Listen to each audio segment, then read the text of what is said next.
बच्चों चलते हैं मेंटल मैथ कक्षा 8 के अगले प्रश्न पर। मैं हूं हरी सर और आप देख रहे हैं मेरा YouTube channel maths with Hari sir.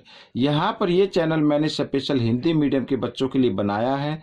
आप इसमें से देखिए, सीखिए और दूसरों को सिखाएं। बच्चों जब तक आप इसकी प्रैक्टिस नहीं करेंगे तब तक आपको मैथ अच्छे से आएगा नहीं। मैथ प्रैक्टिस का ही होता है, जितनी ज़्यादा प्रैक्टिस करेंगे उतनी ज़्यादा आपको अच्छे से समझ में आएगा। तो बच्चों देखो, अब हम करने वाले हैं प्रश्न नंबर 33।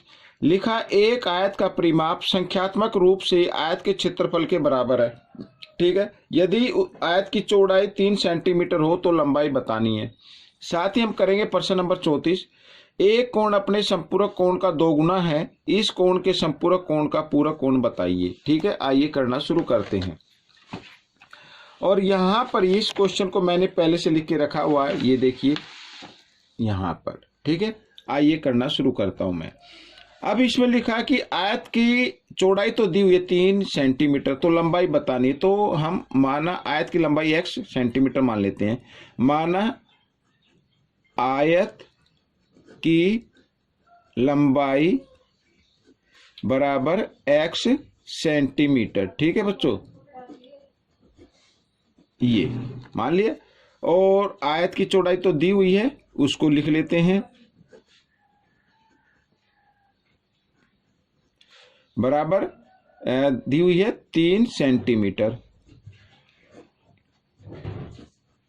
ठीक है, ये दी हुई है। तो अब प्रश्नानुसार करते हैं।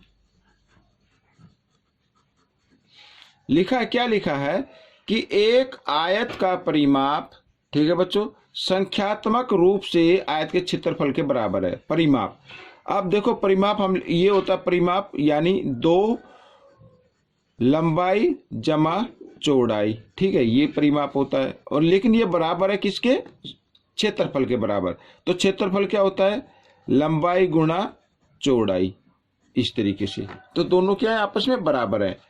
तो हम इसी फॉर्मूले पर लंबाई चौड़ाई को रख लेते हैं। तो लंबाई क्या है? x जमा चौड़ाई क्या है? 3। ठीक है, बराबर यहाँ पर लंबाई क्या है? x और गुणा चौड़ाई क्या है? 3, इस तरीके से। तो 2 को x से गुणा कीजिए, 2x, और 2 को 3 से किए 2 3 6 बराबर यहाँ पर क्या आ गया? 3x आ गया। ठीक है, अब क्या करना है? 3x को इधर लेके आना है आपको बाईं तरफ, और 6 को लेके आना है दाईं तरफ। तो ले आते 2x इधर आकर, ये किस चीज का हो जाएगा? घटा का। 3x बराबर 6। ठीक है, इसको मैं इधर बढ़ा लेता हूं। तो 3x ये घटा का, ये जमा का, घटा जमा घटा, 3 में से 2 गए 1x। और क्योंकि बड़े नंबर के सामने घटा का निशान है इसलिए घटा का निशान बराबर। और हाँ, ये जमा 6 था ना, इधर इधर आकर ये घटा 6 हो गया, इसके आगे निशान लगाना भूल गई। तो ये भी क्या हो जाएगा? घटा 6। और घटा से घटा का निशान कट गया, तो x बराबर आ गया 6। तो लंबाई कितनी आ गई बच्चों? 6 सेंटीमीटर। ठीक है, तो मैं यहां पर लिख देता हूं आयत की लंबाई बराबर 6 सेंटीमीटर। ठीक है, इस तरीके से। तो बच्चों ये प्रश्न हल हो गया। अब हम करेंगे प्रश्न नंबर 34। ठीक है बच्चों, यहाँ पर ये भी मैंने पहले से लिख के रखा हुआ है, ये देखिए। ठीक है, इस प्रश्न को हल करते हैं। अब देखो लिखा, एक कोण अपने संपूरक कोण का दुगुना है। और संपूरक कोण क्या होता है बच्चों? संपूरक कोण होता है कि जिन 2 कोणों का योग 180 आए। ठीक है, तो एक दुगुना, इसका मतलब एक छोटा है। तो माना, लिख लेता हूं मैं, संपूरक, माना संपूरक का पहला, माना पहला संपूरक कोण। ठीक है, माना यहाँ पे पहला संपूरक कोण ये बराबर x। दूसरा वो क्या होगा? दुगना है ना, तो 2x।